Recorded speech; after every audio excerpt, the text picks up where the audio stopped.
Welcome, Ruji's Journey. Na ako i-share gamay, pero basin mo unin makapaaha sa imong future identity. Home na ni nga video, kay Paranis Imo. Kabantay ka? Ang uban ganahan kayo magkuha og new name sa TikTok, Facebook, YouTube, ug sa business world. Pero wa man sila gitrabahuan nga identity. They want the name, but not the work behind the name. Ka-journey, paminawa, if you want a name that carries weight, trabahoa ang life nga makadeserve ana nga name. Cameron said, "Don't wish to be recognized. Work to become someone worth recognizing." Daghan sa ato, we want a life nga fulfilled, exciting, meaningful, pero pirimitang stuck because wa nato gi-build ang new version nato. We stay attached to the old name, old habits, and old comfort zone. Tanawa ko ka-journey.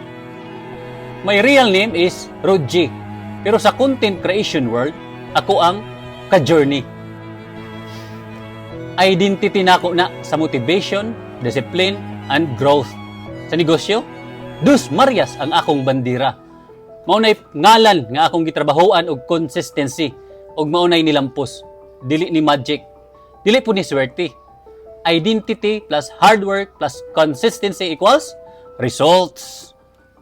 Ayaw lang og pangandoy og new name, pangandoy og new discipline. Identity is not chosen, it is built. Trabahoa ang imong future before nimo i-announce sa uban. Kay kung new name ra imong gihuna-huna, pero same gihapon imong buhat, kay journey, mura kag nagpalit og new toothbrush, pero wa gihapon kay plano mo brush. Kay journey, comment, build new me. Kung andam ka mulihok sa imong future identity.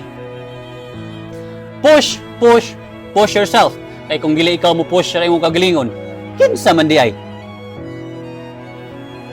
Ka-journey, kung nabati nimo ni nga naay value ning ato ang istoryahan ron, ayaw kalimot i-share ni sa imuhang friend nga sige pangita og new name pero wa pa kasugod og new habits. Basin di ay. Kini nga simple nga reminder mo ikinahanglan sa usa ka tawo karon para dili mo give up. Mao nang push po diha og share kay sa imuhang gamay nga action basin na kay matabangan nga dako. Ka-journey, ayaw kalimot. Trabaho ta. Kay bawal ta madiri. O ayaw pod kalimot pasalamat ta sa Ginoo. Kay sa Philippians chapter 4 verse 13, I can do all things through Christ who gives me the strength.